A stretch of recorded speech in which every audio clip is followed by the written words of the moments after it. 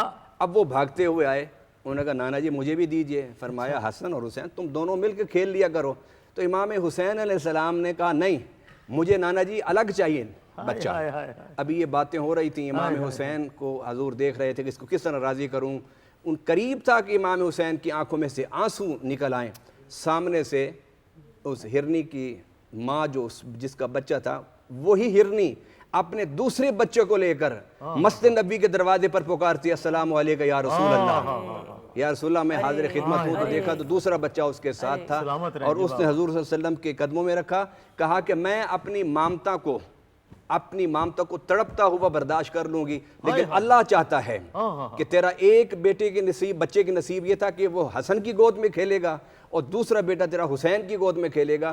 جدائی تو ہوگی میری، لیکن یہ کم نصیب ہے کہ میرے دونوں بچے حسنین کر میں جھولی میں کھیلیں. اب آپ کی طرف بڑھتے ہوئے اس مقدس مہینے کی فضیلت کے حوالے سے جب ہم بات کرتے ہیں، یہ مقدس مہینہ جو ہمیں درس سکھاتا ہے وہ کس طریقے سے ہم زندگی میں شامل کر کے اپنی شخصیت کو، اپنی زندگی کو بہتر کر سکتے ہیں؟ دیکھیے پیغمبر علیہ السلام کی حدیث ہے، پہلے تو میں بہت اعلیٰ روفی صاحب نے جو پڑھا اس میں کہا کہ سید نے کربلا میں وعدے نبھا دیے ہیں. میں بھول جاؤں گی تو میں اس پر وہ ایڈ کر دوں کہ جب آپ نے سجدے میں سر جھکایا اور قاتل آپ کے گردن پر چھری رکھا ہوا تھا تو آپ نے سجدہ کیا اور گوشہ چشم سے آسمان کی طرف دیکھا اور اپنے خدا کو خطاب کر کے کہا کہ الہی قد وفیت بہدی اوف و بہدے کا، پروردگار میں نے اپنا وعدہ پورا کیا، تو اپنا وعدہ پورا کر.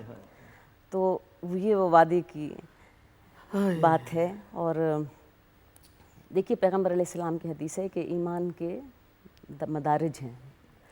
سب سے کمتر درجہ یہ ہے کہ آپ دل میں کسی چیز کو، دین میں اگر بگاڑ ہو تو آپ دل میں کہیں کہ دیکھو یہ خرابی ہو رہی ہے and I don't feel like کہ یہ بہت اچھی بات ہے.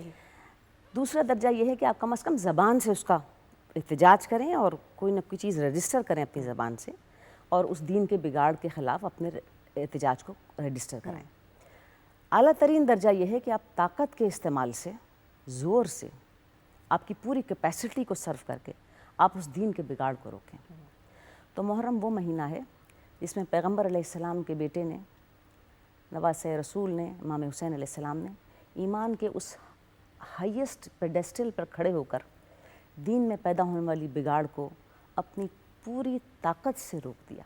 اور اس طرح روک دیا کہ اب دین کا ہر حوالہ محمد اور آل محمد کی طرف ہے. دنیا کی سیاست، ملوکیت، کاروبار دنیا اور جتنے ویسٹڈ انٹرسٹ ہیں وہ سارے آپ ایک طرف کر دیں، لیکن جہاں پر بھی پہلا حوالہ ہوگا تو بھی محمد اور آل محمد ہوگا اور آخری حوالہ بھی ہوگا تو وہ بھی محمد اور آل محمد ہوگا. لہٰذا یہ کہنا کہ محرم کی اہمیت کیا ہے، تو محرم کی سب سے بڑی اہمیت یہ ہے کہ دین جو زمانے کی اس، جیسے مولانا ابوالکلام آزاد، دیکھیے اس 100 ایئر کے اگر ہم اس پیریڈ کو جب دیکھیں تو کنٹمپریری پیریڈ کے اندر ایک بہت بڑا فلاسفر ہے مولانا ابوالکلام آزاد، تو بہت بڑا نام. وہ رسالے لکھتے تھے اپنے البلاغ اور الہلال کے نام سے، اور وہ ان کی وفات تک وہ لاہور میں بھی، چونکہ یہ محترم شخصیات لاہور سے بلانگ کرتی ہیں، تو ان کو پتہ ہوگا کہ یہ الہلال والبلاغ یہاں پر لاہور میں بھی چھپتے رہے ان کے اور آتے رہے یہاں پر. اس میں سے ایک رسالے میں انہوں نے لکھا کہ یہ جو شہادت ہے امام حسین علیہ السلام کی محرم کے حوالے سے، یہ کوئی شخصی واقعہ نہیں ہے، یہ در حقیقت دین ہے. وہ حقیقت دین جس کا ظہور ابراہیم اور اسماعیل سے ہوا اور جو تاریخ کا بہت طویل سفر طے کرتے کرتے کہیں گم ہو گئی تھی. امام حسین علیہ السلام نے اپنی شہادت سے اسے دوبارہ زندہ کر دیا. تو محرم کی سب سے بڑی اہمیت یہ بھی ہے، ایک تو یہ درس کہ آپ نے دین میں اگر کوئی بگاڑ ہو تو پوری طاقت کے ساتھ یہ پرواہ کیے بغیر کہ میرا کیا نقصان ہوگا. دیکھیے نقصان کیا ہوگا، مادی نقصان ہوگا نا، اور جان سے بڑا نقصان تو کوئی ہو ہی نہیں سکتا. اور بعض اوقات تو ایسے زندگی میں موقع آتے ہیں کہ آدمی کہتا ہے کہ میری جان چلی جائے لیکن میرے پیاروں کی جان نہ جائے. لیکن کربلا وہ واقعہ ہے اور وہ دین کی تاریخ کا وہ ایونٹ ہے کہ وَلَنَبْلِوَنَّكَ بِشَيْءٍ مِّنَ الْخَوْفِ وَالْجُوعِ وَنَقْصٍ مِّنَ الْأَمْوَالِ وَالْأَنفُسِ وَالثَّمَرَاتِ فَبَشِّرِ الصَّابِرِينَ. جہاں بھوک کا، پیاس کا، نقص اموال کا، نقص ثمرات کا، جان کا، سارے بھائی کوئی آدمی کوئی ایک نقصان کا امتحان دیتا ہے نا، سارے امتحان اکٹھے ہو کر امام حسین علیہ السلام کے سامنے آئے اور آپ نے دین کو بچانے کے لیے لا الہ الا اللہ کے پرچم کو اور محمد رسول اللہ کی حیثیت کو سب سے سپریم قرار دینے کے لیے کسی بھی قربانی سے دریغ نہیں کیا. پیاس ہو، بھوک ہو. نہیں اب یہ دیکھنا کہ اچھا آپ کا بہت مشہور ایک خطاب ہے، جب آپ کو کہا لوگوں نے کہ آپ قتل کر دیے جائیں گے تو آپ نے کہا کہ میرے لیے موت و شہادت عورت کے پڑے گردن میں سجانے والے گلوبند کی طرح ہے، کہ یہ جس طرح گلوبند گلے کو سجاتا ہے اس طرح یہ شہادت میرے لیے سجاوٹ کا باعث ہے. تو اور پھر آپ بہت پہلے اس کی تیاری کر چکے تھے اور آپ بہت مناسب وقت کے انتظار میں تھے کہ آپ ایسی قیامت تک کے لیے ایک کاری ضرب لگائیں ہر قسم کے ویسٹڈ انٹرسٹ پر، ہر قسم کے ویسٹڈ انٹرسٹ. دیکھیے آج بھی آپ جب بھی کوئی بات ہوتی ہے اور جہاں پر آپ لگتے ہیں کہ چیزیں جو ہیں وہ ڈی ریل ہو رہی ہیں اور عدالت اور انصاف سے ان کا ذرا رابطہ ٹوٹ رہا ہے اور انسان کے پر جو ہے وہ ظلم ہو رہا ہے، تو فوراً کہتے ہیں جی ہم تو حسینیت کے علم بردار ہیں، ہم تو حسینیت کا ساتھ دیں گے، چاہے وہ سیاسی لیڈر ہو، چاہے وہ تجارتی لیڈر ہو، ہر آدمی جو ہے اسی وقت. اچھا کیوں بھئی آپ نے ساری زندگی تو کبھی امام حسین علیہ السلام کا نام لیا ہو نہ لیا ہو، لیکن چونکہ وہاں پر آپ کو پتہ چلا کہ چیزیں ڈی ریل ہو رہی ہیں، جہاں عدالت اور انصاف ڈی ریل ہونے لگے، وہاں سب سے مضبوط جو رسی ہے جسے پکڑ کر آپ عدالت اور انصاف پر دوبارہ آ سکتے ہیں وہ امام حسین علیہ السلام. واہ سبحان اللہ سبحان اللہ. تو اس لیے ہر وہ آدمی، ہر وہ شخص جس کا کچھ بھی انٹرسٹ ہو لیکن جہاں وہ دیکھتا ہے کہ یہ چیزیں کچھ ڈیزے، فوراً اس رسی کو تھام کر اس عدالت اور انصاف کی طلب کرتا ہے. بالکل صحیح. شفاعت صاحب آپ کی طرف بڑھتے ہوئے حضرت امام حسین علیہ السلام کے بچپن کی طرف اگر نظر ڈالیں، سب بہت ساری باتیں ہوں گی، بہت ساری عالی شان مثالیں. تھوڑا سا میں چاہوں گی آپ سے پہلے پھر میں آپا کی طرف بڑھوں گی. جی سیدنا امام حسین علیہ السلام 4 ہجری میں پیدا ہوئے اور یہ دونوں شہزادے، علماء نے لکھا کہ قرآن کی وہ جو سورۃ الکوثر ہے اس کی عملی تصویر تھے، جس میں اللہ تعالیٰ نے فرمایا تھا انا آتیناک الکوثر فصلی لربک وانحر ان شانئک ھو الابتر. کافروں نے کہا کہ تم اتنی جنگیں کیوں کرتے ہو، نعوذ باللہ نہ تو اس کا کوئی بھائی بند ہے اور نہ اس کے آگے کوئی بیٹا ہے، تو اس کا نام تو ویسے ہی ختم ہو جانا ہے نعوذ باللہ. تو رب العالمین نے اس موقع پر یہ آیت نازل فرمایا تم 10 بیٹے والوں کے نام نہیں ہوں گے جس کے تم کہتے ہو بیٹا کوئی نہیں، ہم اس کو ایسے بیٹے دیں گے نواسے کہ جن کی قربانی اور دین کی خدمات کی وجہ سے ان کا نام قیامت تک رہے گا. بلکہ قیامت کے دن بھی میرے آقا صلی اللہ علیہ وسلم نے فرمایا الحسن والحسین والسیدہ شباب اہل جنہ، قیامت کے دن بھی اگر جھنڈا لہرا رہا ہوگا تو میرے حسن حسین کا ہوگا اور جنت میں وہی جائے گا جس کے اوپر میرے حسن حسین مہر لگا دیں گے. تو قرآن پاک کی اس آیت کے مطابق سیدنا امام حسین علیہ السلام کی ولادت جب ہوئی تو مولا علی نے ان کے لیے نام کچھ اور تجویز کیا تھا، مگر میرے آقا صلی اللہ علیہ وسلم نے فرمایا کہ میں نے اس کا نام حسین رکھا ہے. تو مولا علی نے پوچھا کہ میں نے پہلے اور نام رکھا تھا، آپ نے وہ بھی نہیں رکھا، اب پھر میں نے یہ رکھا یہ بھی نہیں، تو آقا یہ آپ نے ایسا کیوں فرمایا؟ فرمایا اس لیے کہ جب بھی تو نام لے کر آتا تھا تو میں رب سے پوچھتا تھا تو رب نے کہا کہ یہ میں نے تمہیں عطا فرمایا تو لہٰذا ان کے نام بھی میں خود رکھوں گا. گویا یہ حسن و حسین کا جو نام ہے تاریخ انسانیت میں حسن و حسین سے پہلے کسی کے ساتھ نہیں ملتا. سبحان اللہ. اتنا بڑا نام ہے.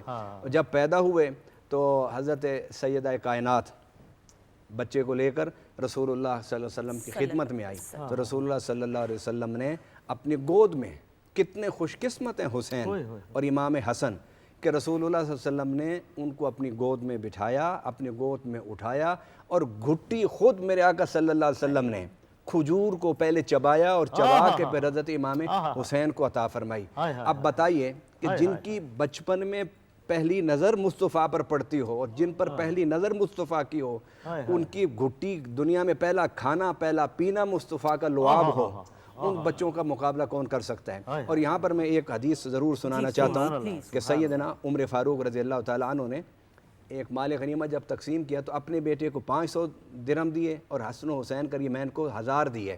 تو سیدنا عبداللہ ابن عباس بولے.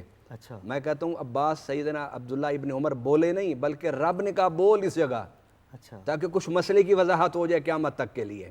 تو انہوں نے کہا کہ ابا جان میں نے تو مکہ میں اسلام قبول کیا اور 28 جنگوں میں حضور کے زیر سایہ میں نے جنگیں کی ہیں اور یہ تو بچے اس وقت پیدا ہی نہیں ہوئے تھے کہ جب میں نے اس کلمہ پڑھا، یہ تو مدینہ میں آ کے 3 اور 4 ہجری میں پیدا ہوئے، تو خدمات تو میری زیادہ ہیں اور ہدیہ ان کو زیادہ. تو اب سنیے سیدنا عمر فاروق کے جملے. آپ نے فرمایا کہ میرے بیٹے ان دونوں کی ریس نہ کیا کر، اس لیے کہ اگر ان کی ریس کرنی ہے تو پھر ان کے نانا جیسا نانا تلاش کر، اور اگر ان کی ریس کرنی ہے تو ان کی ماں جیسی ماں تلاش کر، اور اگر ان کی ریس کرنی ہے تو ان کے باپ جیسا باپ تلاش کر، اگر ان کی ریس کرنی ہے تو ان کے ماموں جیسا ماموں تلاش کر، اگر ان کی ریس کرنی ہے تو ان کی خالاؤں جیسی خالائیں تلاش کر، اور اگر ان کی ریس کرنی ہے تو ان کی نانی جیسی نانی تلاش کر. گویا سیدنا امام حسین علیہ السلام کے بچپن کا سب سے بڑا واقعہ وہ یہ کہ حضرت امام حسین کو گھٹی میرے آقا صلی اللہ علیہ وسلم نے خود عطا فرمائی اور پھر نام بھی میرے آقا صلی اللہ علیہ وسلم نے رب کے حکم سے رکھا. اور پھر حضرت سیدہ کائنات فرماتی ہے کہ جب حضور صلی اللہ علیہ وسلم پہلی دفعہ جب اٹھا کے چوم رہے تھے تو اسی وقت جبرائیل آ گئے. جبرائیل امین نے حضور صلی اللہ علیہ وسلم سے کہا کہ آقا یہ آپ کو بہت پیارا ہے. فرمایا ہاں بہت پیارا ہے. تو فرمانے لگے کہ جب حضور صلی اللہ علیہ وسلم بہت خوش تھے تو میں دل تو نہیں کرتا تھا کہ میں حضور کو یہ خبر سناؤں، لیکن رب نے مجھے بھیجا تھا. تو فرشتہ تو وہ ہوتا ہے نا کہ جو اپنی طرف سے کچھ نہیں کر سکتا، نہ لیٹ سویر کر سکتا ہے. اس نے کہا یا رسول اللہ آپ کو بہت پیارا. فرمایا بہت پیارا ہے. فرمایا رسول اللہ صلی اللہ علیہ وسلم یہی آپ کا نواسہ آپ کے دین کی سربلندی کی خاطر، آپ کے نظام کی بقا کی خاطر، آپ کے دین کے استحکام کی خاطر طاغوتی قوتوں سے مقابلہ کرتے ہوئے آمریت، ڈکٹیٹرشپ اور مروکیت کو جڑ سے اکھیڑنے کے لیے اور آپ کے دین کو مضبوط کرنے کے لیے آپ کے یہی نواسہ اپنی گردن کربلا میں قربان کر دے گا. اب حضور صلی اللہ علیہ وسلم کی آنکھوں میں سے آنسو آ گئے. سیدہ کائنات سامنے بیٹھی ہے، عرض کرتی ہے ابا جان اس موقع پر آپ کے آنکھوں میں آنسو. فرمانے لگے بیٹا یہ خبر میں تمہیں ابھی نہیں دے سکتا، میں تمہیں یہ خبر بتاؤں گا. رسول اللہ علیہ وسلم کو یہ بڑا فکر تھا کہ میں تو نبوت والا سینہ رکھتا ہوں، علم نشرہ والا سینہ، اور میرا دل تو نبوت اور رسالت کے پانی میں دھویا ہوا ہے. میں نے تو یہ خبر اس خوشی کے موقع پر سن لی، لیکن میں اپنی بیٹی کو نہیں سناؤں گا. ذرا دیکھی تو صحیح کہ رسول اللہ صلی اللہ علیہ وسلم کو کتنا پیار تھا سیدہ کائنات سے. آپ نے کوئی خبر نہیں سنائی اور پھر حضرت امام حسن آپ کی گود میں دے دیے. اس کے بعد سیدہ کائنات فرماتی ہیں، حالانکہ اس سے پہلے سیدنا امام حسن علیہ السلام بھی تھے، اس کے بعد سیدہ کائنات فرماتی ہیں رسول اللہ صلی اللہ علیہ وسلم صبح و شام میرے گھر آتے تھے. 1 دن آئے، 2 دن آئے، 3 دن آئے، چوتھے میں نے پوچھا ابا جان آپ اس طرح تو نہیں آیا کرتے تھے میرے پاس. فرمایا بیٹا میں جس کو دیکھنے کے لیے آتا ہوں وہ آیا ہی اب تیری گود میں ہے. فرمایا وہ کون؟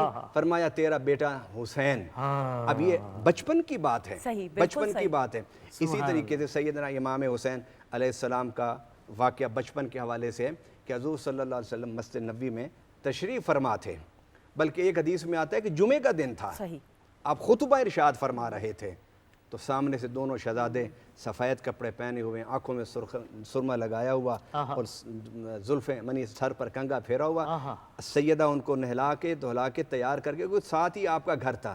حضرت عائشہ صدیقہ کے حجرے کے ساتھ اگلا حجرا سیدہ کائنات کا تھا، صحیح۔ وہاں سے وہ وہاں سے نکال دیتی ہیں اور وہ چلتے ہوئے بچے حضور کی ممبر سے طرف سے، ابھی بہت چھوٹے تھے تو فرماتے ہیں کہ حضرت امام حسن حسین پورے قدم رکھ کے چل نہیں سکتے تھے، جب سیدہ کائنات نے باہر نکالا کہ جاؤ اپنے نانا کے ساتھ جمعہ ادا کرو، تو حضور خطبہ شروع فرما چکے تھے۔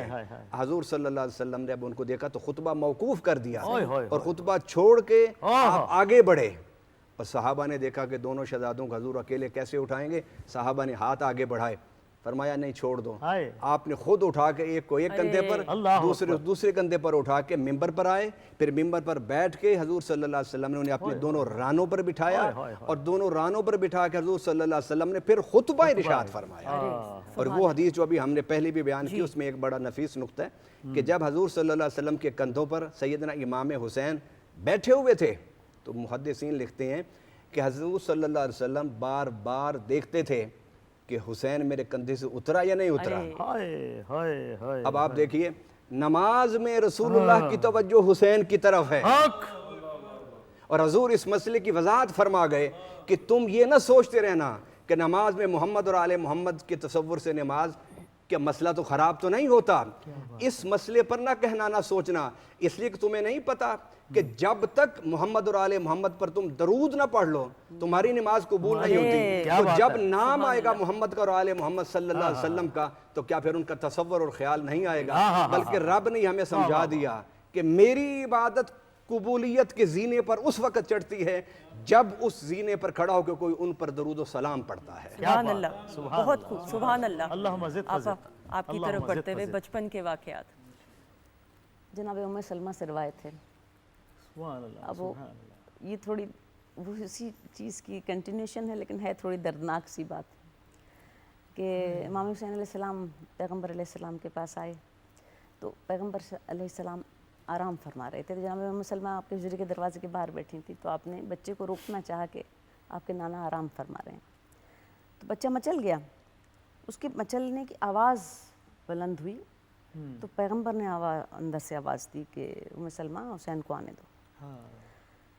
آپ نے دروازہ کھول دیا جناب ام سلمہ نے، ام المومنین، اور اس کے بعد امام حسین علیہ السلام اندر داخل ہو گئے، پیغمبر نے بچے کو اپنے سینے پر لے لیا اور دروازہ بند ہو گیا۔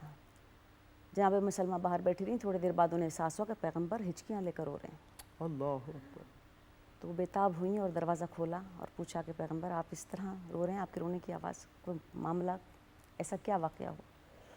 آپ نے ارشاد فرمایا کہ میرے پاس وہ فرشتہ آیا جو اس سے پہلے کبھی نہیں آیا تھا، اور اس نے مجھے خبر دی کہ میرا یہ بیٹا صحرا میں بھوکا اور پیاسا قتل کر دیا جائے گا۔ ام سلمہ مجھے اس میرے بچے کی شہادت کی خبر دی گئی۔ اللہ اکبر۔ اور پھر آپ نے جناب ام سلمہ سے ارشاد فرمایا کہ وہ فرشتہ اس مقام کی مٹی لایا ہے جہاں پر اسے قتل کیا جائے گا، اور تم اس وقت تک زندہ رہو گی، یہ کہہ کر آپ نے مٹی جناب ام سلمہ کو دے دی اور کہا اسے امانت یہ ہے، اس کو احتیاط سے رکھنا، جس روز یہ مٹی سرخ ہو جائے، خون ہو جائے، سمجھنا میرا بچہ قتل کر دیا۔ جب واقع کربلا ہوا عاشور، تو جناب ام سلمہ دوپہر کے وقت اپنے گھر میں آرام کر رہی تھیں، اور جناب ابن عباس، یہ دونوں کو بیک وقت یہ خواب دونوں نے دیکھا۔ جناب ام سلمہ نے دیکھا کہ پیغمبر علیہ السلام بالکل بال بکھرے ہوئے ہیں، سر پر خاک ہے، ہاتھوں میں جیسے زخمیوں کا خون ہے، لباس خون آلود ہے، اور آنکھوں سے آنسو بہہ رہے ہیں، تو وہ گھبرا گئیں اور انہوں نے پوچھا کہ پیغمبر یہ کیا معاملہ ہوا جو آپ کی یہ حالت؟ تو کہا ام سلمہ میرا بچہ قتل کر دیا گیا۔ جہاں ام سلمہ گھبرا کر اٹھیں اور دوڑ کر اس مٹی کی طرف گئیں جو آپ نے شیشی میں محفوظ کر رکھی تھی، کھول کے دیکھا تو مٹی خون ہو چکی تھی۔ یہی خواب ابن عباس نے دیکھا اور ان لوگوں نے وہ تاریخ نوٹ کر لی، اور جب یہ قافلہ واپس آیا شہیدوں کے بعد، بیبیاں اپنے شہداء کو اس دشت بلا میں چھوڑ کر واپس آئیں، جب وہ تاریخ ٹیلی کی گئی تو وہ وہی وقت تھا جب امام حسین علیہ السلام کی گردن پر چھری چلائی گئی تھی۔ تو پیغمبر علیہ السلام کے ساتھ آپ یہ دیکھیے کہ جسمانی نہیں بلکہ روحانی رشتہ امام حسین علیہ السلام کے ساتھ، اور وہ کوئی وقت پر محیط نہیں تھا کہ جب تک آپ زندہ تھے تو آپ کے ساتھ وہ رشتہ تھا، پیغمبر کا روحانی رشتہ پیغمبر مسلسل۔ اور پھر امام حسین علیہ السلام نے جس وقت مدینہ بھی چھوڑا تھا نا، تو آپ نے کئی بار اپنے نانا کی قبر کی زیارت کی، کئی بار، اور آخری بار آپ نے جب زیارت کی تو آپ نے ارشاد فرمایا کہ نانا یہ امت مجھے آپ کی قبر سے جدا کر رہی ہے، اللہ لیکن میں اس بات پہ راضی ہوں جس پر خدا اور اس کا رسول راضی ہے۔ کتنا بڑا میسج ہے۔ جی، اور پھر آپ یہ کہہ کر عازم مکہ ہوئے۔ بڑی اہم بات ہے کہ امام حسین علیہ السلام نے مکہ پہنچ کر اپنے بنی ہاشم کے پرانے مکانوں میں قیام نہیں کیا، صحیح، بلکہ آپ نے وہ 4 مہینے شیب ابی طالب میں گزارے۔ یہ ایک بہت بڑا استعارہ ہے، یہ ایک بہت بڑا سائن ہے کہ جس کے ذریعے سے امام حسین علیہ السلام یہ بتانا چاہتے تھے کہ میرا راستہ وہی ہے جو پیغمبر علیہ السلام کا راستہ ہے۔ دیکھیے، جب کفار مکہ سارے پیغمبر کے خلاف مشترک ہو کر اس بات پر آمادہ ہو گئے تھے کہ بنی ہاشم کی ڈویلنگز کو وہ جلا دیں گے اور ختم کر دیں گے، رات کے اندھیرے میں کوئی بھی آگ پھینک کر چلا جائے گا اور سب کچھ جل جائے گا، تو جناب ابو طالب کو جب اس بات کی خبر ہوئی تو انہوں نے اپنے سارے خاندان کو، بنی عبد المطلب کو لیا اور شیب ابی طالب میں ان کو ٹھہرایا کہ اس کے چاروں طرف پہاڑ تھے اور گھاٹی تھی، اور جس پہاڑ کی گھاٹی سے دیکھا جا سکتا تھا کہ دشمن کس طرف سے آ رہا ہے۔ تو وہاں 3 سال گزارا کیا، درختوں کے پتے کھائے، 3 سال، جی، اور پانی پینے کو نہیں ہوتا تھا، غذا نہیں ہوتی تھی، کوئی چیز پہنچنے کا راستہ نہیں ہوتا تھا۔ ابو جہل اتنا سختی کے ساتھ گارڈ کرتا تھا کہ کوئی پانی کی مشق، کوئی کھانے کی چیز، کوئی چیز وہاں شیب ابی طالب نہ پہنچ جائے۔ لیکن کیا وہ ریزسٹنس کی فورس اس خاندان بنی ہاشم کی یا پیغمبر علیہ السلام کے خانوادے کی اور خود پیغمبر علیہ السلام کی کمزور پڑ گئی؟ نہیں کمزور پڑی۔ تو امام حسین علیہ السلام نے استعارے کے طور پر اپنا قیام ان 4 مہینوں میں، آپ 28 رجب کو نکلیں ایک مدینے سے، اور 4 دن کے اندر آپ مکے پہنچ گئے، اور اس وقت تک آپ نے وہاں قیام کیا، یہ بتانے کے لیے کہ جس طرح پیغمبر نے تکلیفیں اٹھا کر اپنے راستے کو نہیں چھوڑا، میں بھی سارے مصائب اٹھانے کے لیے تیار ہوں، لیکن اس راستے کو ترک نہیں کروں گا جو لا الہ الا اللہ اور محمد رسول اللہ کا راستہ ہے۔ سبحان اللہ، سبحان اللہ۔ خواتین و حضرات، گفتگو کا سلسلہ جاری ہے، ہمارے معزز مہمان ہمارے ساتھ موجود ہیں۔ اس وقت ہم روفی صاحب آپ کی طرف بڑھتے ہوئے خوبصورت سے کلام کی طرف۔ شہ سوارے کربلا کی، شہ سواری کو سلام،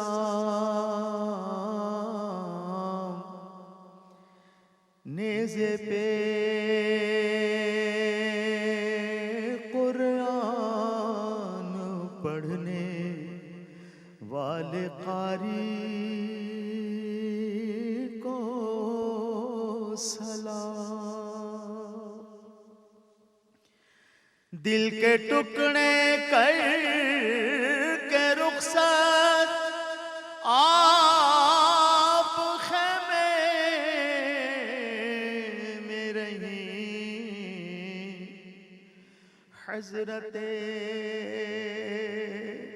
زینب تمہاری پردہ داری کو سلام، حضرت زینب تمہاری پردہ داری کو سلام، مسکرا کے پیش تیغوں کے کیا رنگی شباب، اکبر و قاسم تمہاری جانثاری کو سلام، اکبر و قاسم تمہاری جانثاری کو سلام، دل تڑپنا دیکھا گیا نا جب تیرا بولی زمین، اصغر معصوم تیری بے قراری کو سلام، اصغر معصوم تیری بے قراری کو سلام، رات دل بچھڑے ہوں کی راہ میں رہنا کھڑے، اے حزین صغرا تمہاری انتظاری کو سلام، شہسوارے کربلا کی شہسواری کو سلام، نیزے پہ قرآن پڑھنے والے قاری کو سلام۔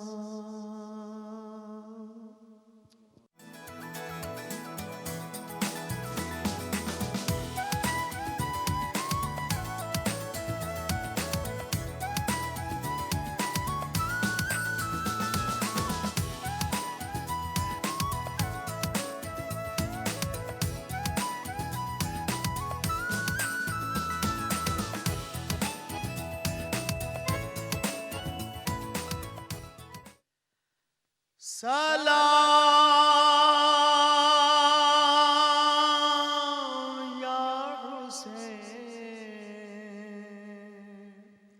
سلام یا حسین، سلام یا حسین، سلام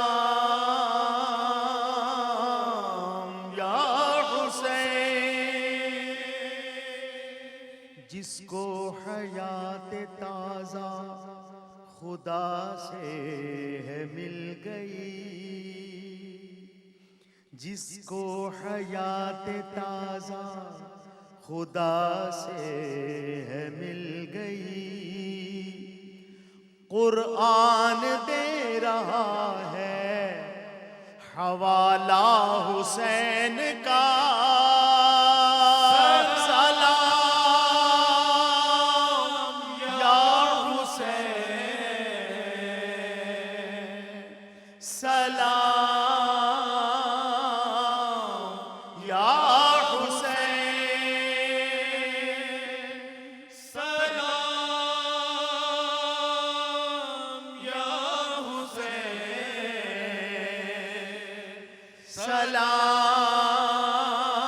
سلام یا حسین،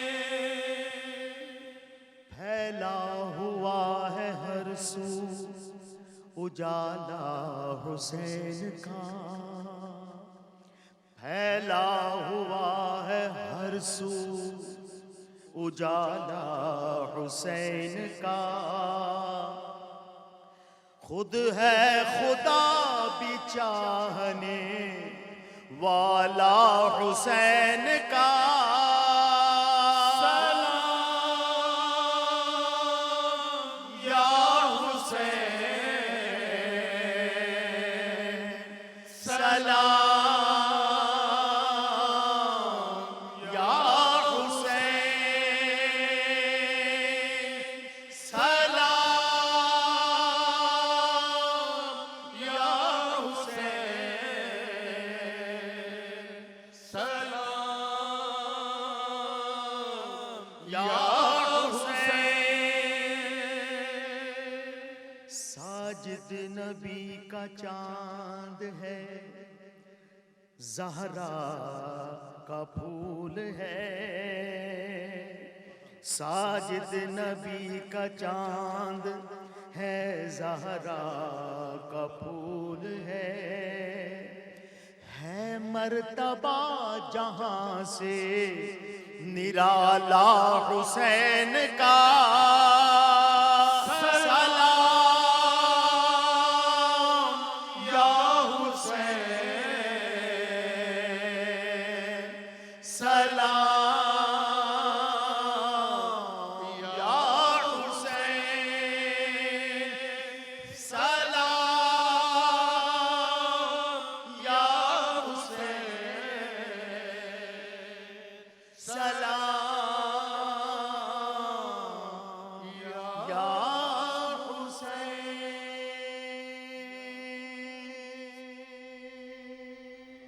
جزاک اللہ، جزاک اللہ۔ خواتین حضرات، پروگرام میں ہمارے ساتھ ہمارے معزز مہمان شامل ہیں، علامہ شفاعت رسول صاحب موجود ہیں، شہربانو صاحبہ موجود ہیں، ساتھ ہی ساتھ پروفیسر عبدالرؤوف روفی صاحب موجود ہیں۔ آپا، آپ کی طرف بڑھتے ہوئے، اور جب ہم واقعہ کربلا کی بات کرتے ہیں تو خواتین کا بڑا ایک اہم کردار رہا، اس پہ بات کرتے ہوئے اور اس پہ روشنی ڈالتے ہوئے میں چاہوں گی کہ آپ ہمارے ساتھ گفتگو جاری رکھیں۔ دین کے حوالے سے اور معاشرت کے حوالے سے قرآن کریم نے بڑا جینڈر بیلنس رکھا ہے۔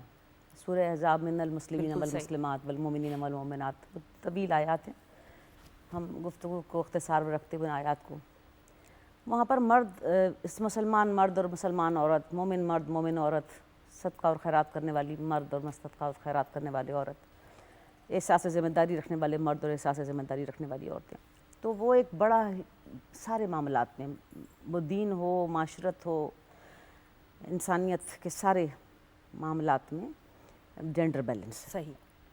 تو کربلا جیسی عظیم تحریک جو وفدیناہ بذبح عظیم و ترکنا لہ فی الآخرین، وہ قربانی جو جناب اسماعیل پر موقوف کر دی گئی تھی اور جسے نیکسٹ جنریشن کے لیے اس کا ترکہ اور ورثہ قرار دیا گیا تھا، وہ جنریشن جو رسول خدا کی تھی، تو اس میں بھی اس جینڈر کو بہت بیلنس رکھا گیا۔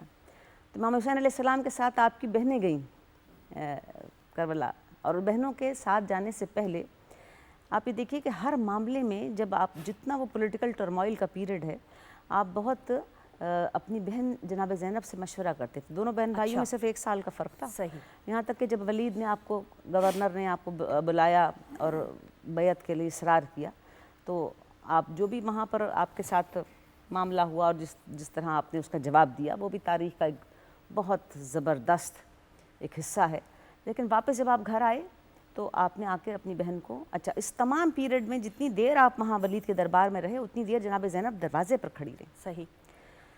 یعنی پوری طرح اس معاملات سے آپ واقف تھیں، اور آپ نے آ کر اپنی بہن سے کہا کہ اب ہم مدینہ ہمارے رہنے کے قابل نہیں رہا اور ہم اس کو چھوڑ کر مکے کی طرف چلے گئے۔ تو آپ یہ دیکھیے کہ ذہنی طور پر جناب زینب تیار تھیں، کیونکہ یہ ساری باتیں آپ اپنے گھر میں سنتی رہیں، اپنے نانا سے، اپنے والد سے، اپنی والدہ سے۔ تو آپ نے سامان سفر، جناب امام حسین علیہ السلام قبر رسول پر گئے اور بہن نے سامان سفر تیار کرنا شروع کیا، بیبیوں کو تیار کرنا شروع کیا، چھوٹے بچوں کو تیار کرنا شروع کیا کہ اب ہم سمے سفر درپیش۔ آپ یہ دیکھیے ایک اچانک، باقی بیبیوں کے لیے تو ایک اچانک سی بات تھی کہ بھئی آپ چلیں، ابھی ہم نے اونٹوں پر بیٹھنا ہے اور ہم نے چلے جانا ہے، لیکن آپ کی مینٹل پریپریشن دیکھیے اور آپ کی پریپیئرڈنیس فار دیٹ ایونٹ، کہ آپ کے لیے کوئی شوق کی بات نہیں تھی، آپ ذہنی طور پر تیار تھیں۔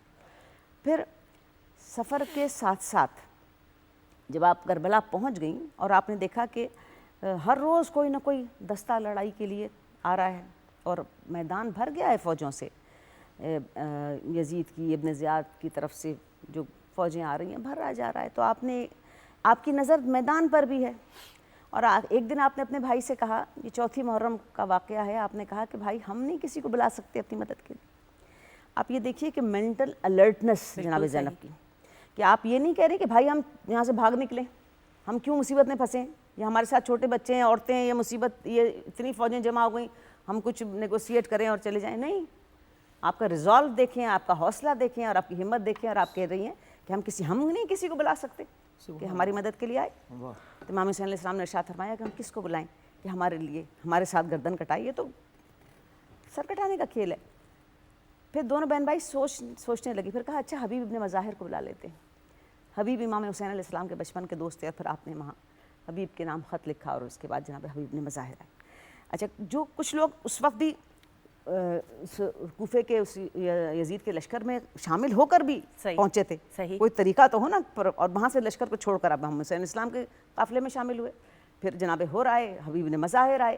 اب جو بھی آتا گیا، جناب زینب اتنی الرٹ تھی خیمے میں، اور اس قدر معاملات پر آپ کی نظر تھی، اور اس قدر آپ نے اپنے بھائی کے ساتھ اس تحریک میں آپ کی پارٹیسپیشن ہے کہ آپ نے ہر آنے والے کو سلام بھیجا، ویلکم کیا. اور نبی کی بیٹی کا سلام بھیجنا، ارے آپ یہ دیکھیے کسی کی اسپرٹ کو کہاں سے کہاں پہنچاتا ہوگا. کیا بات ہے. اور پھر دیکھیے امام حسین اسلام کی زندگی میں اور آپ کی موجودگی میں آپ کو ایک بہت بڑی ڈھارس ہے. آپ امام ہیں، بالکل سردار جوانان جنت ہیں، ایک بہت بڑی حیثیت ہے امام بالکل. حسین علیہ السلام. لیکن جب امام حسین اسلام کا سر کٹ جاتا ہے تو اس وقت کیا ہوا؟ اس وقت بچے اور عورتیں اور ایک بھتیجا جناب امام زین العابدین جو بخار کی شدت میں ہیں، اور ایسے میں خیموں کا جل جانا. اور آپ یہ دیکھیے کہ اس سچویشن میں جناب زینب کوئی تاریخ، کوئی مقتل نہیں لکھتا کہ آپ کو کوئی پینک ہوئی ہو، آپ گھبرا گئی ہوں، آپ نے چیخنا پکارنا رونا پٹنا شروع کر دیا ہو کہ اب کیا مصیبت پڑ گئی، اب کیسے ہو. نہیں، آپ نے ایک ایک خیمے میں سے عورتوں اور بچوں کو باہر نکالا. اور جناب امام زین العابدین علیہ السلام کے خیمے میں آپ کئی بار جاتی تھیں اور آتی تھیں، یہ مقاتل میں لکھا ہوا. یہاں تک ایک وقت دیکھا ہے لوگوں نے کہ کوئی چیز پیٹھ پر رکھ کر لا رہی ہیں، تو آپ نے اپنے بیمار بخار میں مبتلا بھتیجے کو پیٹھ پر اٹھایا اور آپ باہر نکال کے لائیں. اور اس طرح آپ نے وہ رات شہیدوں کے لاشوں کے درمیان میں گزاری. اور جس وقت آپ اونٹ پر سوار کرائے گئے بیبیاں اگلے دن، تو آپ نے خود آگے بڑھ کر ایک بی بی کا بازو تھاما اور ان کو اونٹ پر سوار کیا. اور جب خود آپ کے سوار ہونے کا وقت آیا تو کوئی آپ کا بازو تھامنے والا نہیں تھا. تو امام زین العابدین علیہ السلام جن کو ہتھکڑیاں بیڑیاں پہنائی جا چکی تھیں اس وقت تک، تو آپ نے اپنا زانو نیچے کو جھکایا اور اپنی پھوپھی سوار ہوئی. تو آپ نے سید امام حسین علیہ السلام کو خطاب کیا اور بے سر لاشے کو کہا کہ کیا تو ہی میری ماں کا بیٹا ہے؟ اور وہ مرثیہ آپ نے پڑھا امام حسین علیہ السلام پر. اچھا، یہ شاید آخری مومنٹ تھیں جو جناب زینب اپنے بھائی سے رخصت ہوئیں اور آپ نے وہ تعزیت کی اپنی والدہ کو ان کے بیٹے کی، اپنے نانا کو ان کے نواسے کی، اپنے والد کو ان کے بیٹے کی. اس کے بعد ہم ایک ڈیفرنٹ رول میں جناب زینب کو دیکھتے ہیں. صحیح. آپ کی 3 تقریریں تاریخ میں بہت معرکۃ الآراء تقریریں ہیں، جن کے لیے لوگوں بڑے بڑے جو لنگوسٹکس کے ماہر ہیں اور آرٹری کے ماہر ہیں اور تہذیب اور زبان کی تہذیب کے ماہرین ہیں، وہ کہتے ہیں کہ یہ تقاریر ایسی ہیں جیسے نہج البلاغہ میں امیر المومنین کی تقاریر ہیں اور آپ کے خطبے ہیں. اور جس وقت آپ نے کوفے کے بازار میں کھڑے ہو کر اونٹ کی پیٹھ پر آپ کھڑی ہو گئیں اور آپ نے تقریر کرنی شروع کی، تو لوگوں کے کانوں کو ایسا محسوس ہوا جیسے جناب امیر المومنین تقریر کر رہے ہیں. ان کا کیا علی خطاب کر سبحان رہے ہیں. اللہ. آپ یہ دیکھیے کہ وہ کوفہ جو بالکل ابن زیاد کے ظلم سے دب چکا تھا، آپ نے ایک ایسی شعلہ بیان تقریر کی کہ کوفے والوں کی آنکھوں سے آنسو بہنے لگے، اور انہوں نے اسی لمحے ان کو اپنی خطا کا احساس ہوا کہ ہم کتنی غفلت میں رہ گئے اور نبی کا نواسہ قتل ہو گیا. آپ کوفے کے بازاروں میں ایک جیسے کہتے ہیں چنگاری، آپ کی اس تقریر نے چنگاری لگائی ملوکیت کے خلاف، جبر کے خلاف، ظلم کے خلاف. اور پھر اس کے بعد جب آپ دربار میں پہنچی تو ابن زیاد جیسا ظالم گورنر، جس کے سامنے آپ کے بھائی کا کٹا ہوا سر رکھا ہے اور وہ چھڑی سے سر پر مار رہا ہے، اور اس نے کو کہا گیا کہ یہ کون عورت ہے جس کو چاروں طرف سے عورتیں گھیرے رہتی ہیں؟ تو کہا یہی زینب بنت علی ہے. تو آپ بھی دیکھیے کہ جناب زینب نے اس وقت، اور اس نے طنز کیا کہ بہت اچھا ہوا اللہ نے تمہارے بھائیوں کو قتل کر دیا اور انہیں اس رسوائی میں تمہیں یہاں لایا. تو جناب زینب کا وہ عظیم خطاب جو دربار کوفہ کا ہے، آپ نے کہا میں تو اس میں کوئی خرابی نہیں دیکھتی، خدا نے میرے بھائیوں کو شہادت کی منزل پر سرفراز کیا، اس سے بہتر کوئی مقام ہی نہیں ہو سکتا تھا. ہاں، ان کا دشمن ذلیل و خوار ہوگا. اور پھر آپ نے اہل دربار کو مخاطب کر کے کہا کہ تم اتنے گھٹیا لوگ ہو کہ تم ابن مرجانہ سے ڈر گئے. یعنی عرب میں بہت بری بات سمجھی جاتی تھی اگر کسی شخص کو اس کی ماں کے نام سے پکارا جائے، یعنی اس کی پیڈگری مشکوک ہے.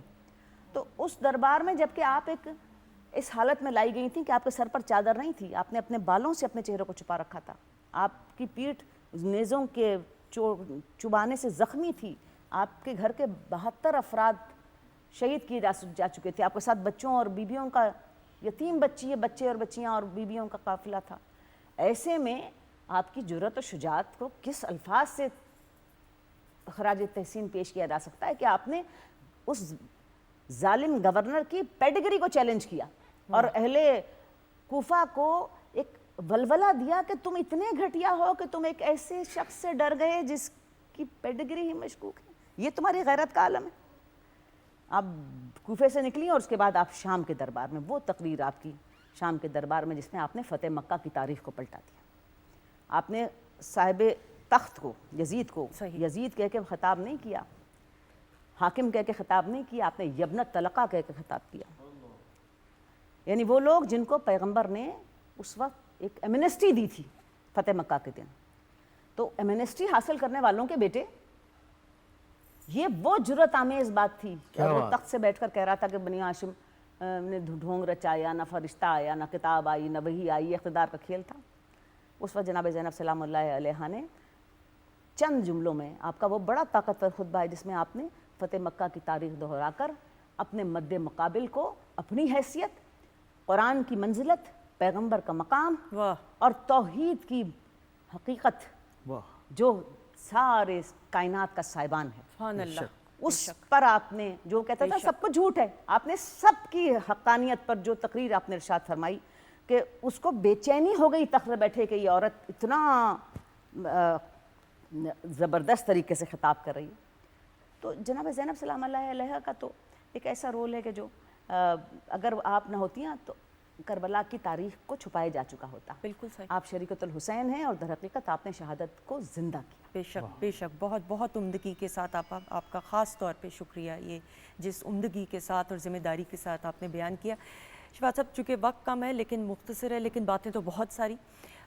سر, ہم نے حضرت امام حسین علیہ السلام کے بچپن کے حوالے سے بات کی, پھر جو نیکسٹ فیز آتا ہے اس میں بالخصوص جو ان کا انداز تبلیغ ہے اس کے بارے میں اگر ہم بات کرتے ہیں. انداز تبلیغ پر میں دو باتیں کروں گا, ایک سیدنا امام حسن علیہ السلام اور دوسری سیدنا امام حسین علیہ السلام. سیدنا امام حسن و حسین گزر رہے تھے تو کوئی بزرگ صحابی وضو کر رہے تھے, انہوں نے دیکھا کہ یہ وضو ٹھیک نہیں کر رہے, تو وہ جا کے بیٹھ گئے. انہوں نے کہا کہ بابا جی آپ ہمیں وضو کرتے ہیں آپ کے سامنے اور آپ ہمیں بتائیں کہ ہمارا وضو ٹھیک ہے یا نہیں. تو دونوں شہزادوں نے وضو کیا. تو بابا جی مسکرا کہنے کہ بیٹا ہو نواز رسول پھر وضو غلط کرے, تمہارے اس وضو کرنے سے مجھے اپنی غلطی کا احساس ہو گیا. کیا انداز ہے. اور دوسرا واقعہ کہ حضرت امام حسن نماز پڑھ رہے تھے, نماز پڑھ کے جب فارغ ہوئے تو مسجد نبی کا ایک کونا جلا ہوا تھا. آپ نے پوچھا کہ جب نماز شروع کی تھی میں نے تو یہ تو صحیح سلامت تھا. تو انہوں نے کہا آپ کہاں تھے؟ فرمایا مدینہ میں. کس جگہ کا؟ مسجد میں. کہ آپ کو نہیں پتہ کہ یہاں تو اتنا شور ہوا آگ کو بجھانے کے لیے. تو سیدنا امام حسن علیہ السلام نے اس سے سوال کیا کہ میں مسجد نبوی تھا, تم نے مجھے دیکھا؟ انہوں نے کہا حضور میں نہیں دیکھ سکا کیونکہ میں بجھانے میں مصروف تھا. فرمایا تم جہنم کی آگ بجھانے میں مصروف تھے, مجھے نہ دیکھ سکے, تو میں تو آخرت کی آگ بجھا رہا تھا, تمہیں کیا دیکھتا میں. یہ تو ایک زبانی آپ کا انداز تھا نا تبلیغ کا. کربلا میں امام حسین نے عملی طور پر تبلیغ کی اور آپ نے بتایا کہ نظریے پر سب کچھ قربان ہوتا ہے, مال, جان, اولاد سب کچھ قربان ہوتا ہے.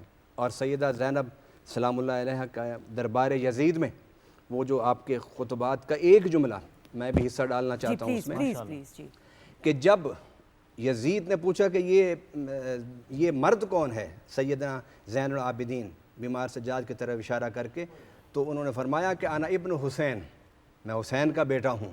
تو یزید گھبرا گیا کیونکہ اس کربلا کے واقعے کے پیچھے ابن سعد ابن زیاد کا مقصد تو حکومت, اقتدار اور مال اور دولت تھا. یزید کا مقصد یہ تھا کہ اہل بیت کا نام مٹا دیا جائے. جب اس نے دیکھا کہ یہ تو زندہ ہے تو اس نے جلاد کو حکم دیا اس کو بھی شہید کر دو. تو کہتے ہیں سیدنا زینب شیرنیوں کی طرح اٹھی اور امام سجاد کے قریب آ کھڑی ہو گئی اور یہ جملہ آپ نے فرمایا کہ وہ رب کی تقدیر تھی کہ ہم چپ ہو گئے, جو رب کہتا گیا ہم کرتے گئے. اب رب کی تقدیر یہ ہے کہ یہ بیمار سجاد زندہ رہے گا, تمہارا نسل, تمہاری اولاد, اتنے بیٹے تمہاری, اتنی بیٹیاں تمہاری. یاد رکھو یزید رہتی دنیا تک اس ایک بیمار سجاد کی نسل اتنی ہوگی کہ 4 بر اعظموں میں 7 بر اعظموں میں بھی جاؤ گے تو ہر جگہ تمہیں آل رسول ملیں گے. اور تمہاری نسل اس بغض رسول کی وجہ سے اور بغض اہل بیت کی وجہ سے رب نے مٹانے کا فیصلہ کر لیا ہے کہ تم مٹ جاؤ گے اور مصطفیٰ کی آل زندہ رہے گی. سبحان اللہ. اب یہ مقصد تھا کربلا کا. اور میں اس شعر پر وہ کہ اسلام زندہ ہوتا ہے ہر کربلا کے بعد, قتل حسین اصل میں مرگ یزید ہے, اسلام زندہ ہوتا ہے ہر کربلا کے بعد. یہ کربلا کا مشن اور یہ مقصد تھا کہ نظریہ سب سے اوپر ہوتا ہے, سب چیزیں اس پر قربان ہوتی ہیں. سب بہت شکریہ, دل کی گہرائیوں سے آپ کا بہت بہت شکریہ. خواتین و حضرات, ایک اسٹوڈنٹ ہونے کی حیثیت سے آج کا پروگرام, اور آپ کا بھی بہت بہت شکریہ. میں منیرہ کا بھی شکریہ ادا کرتے ہوئے, سر پروفیسر صاحب آپ کا بھی شکریہ, آپ کے کلام کی طرف بھی بڑھیں گے, آپ کے ساتھیوں کا بھی شکریہ. خواتین و حضرات, دعاؤں میں ہم سب کو یاد رکھیے گا. انشاءاللہ آپ سے پھر ملاقات ہوگی. خدا حافظ. لیکن اس سے پہلے سر, اوور ٹو یو. یا نبی سلام علیکہ, یا رسول سلام علیکہ, یا حبیب سلام علیکہ, صلوات اللہ علیکہ. ہے جہاں پہ تیری رحمت, کرے مولا تیری مدحت. میری ہے یہی سعادت کہ ملی ہے تیری نسبت. یا نبی سلام علیکہ, یا رسول سلام علیکہ, یا حبیب سلام علیکہ, صلوات اللہ علیکہ. تو نبی کا پیارا حیدر, میں تیرے نثار حیدر, کہوں بار بار حیدر, کرو بیڑا پار حیدر. یا علی سلام علیکہ, یا علی سلام علیکہ, صلوات اللہ علیکہ, صلوات اللہ علیکہ. تیری شان ہے دوامی, تیری ذات ہے گرامی.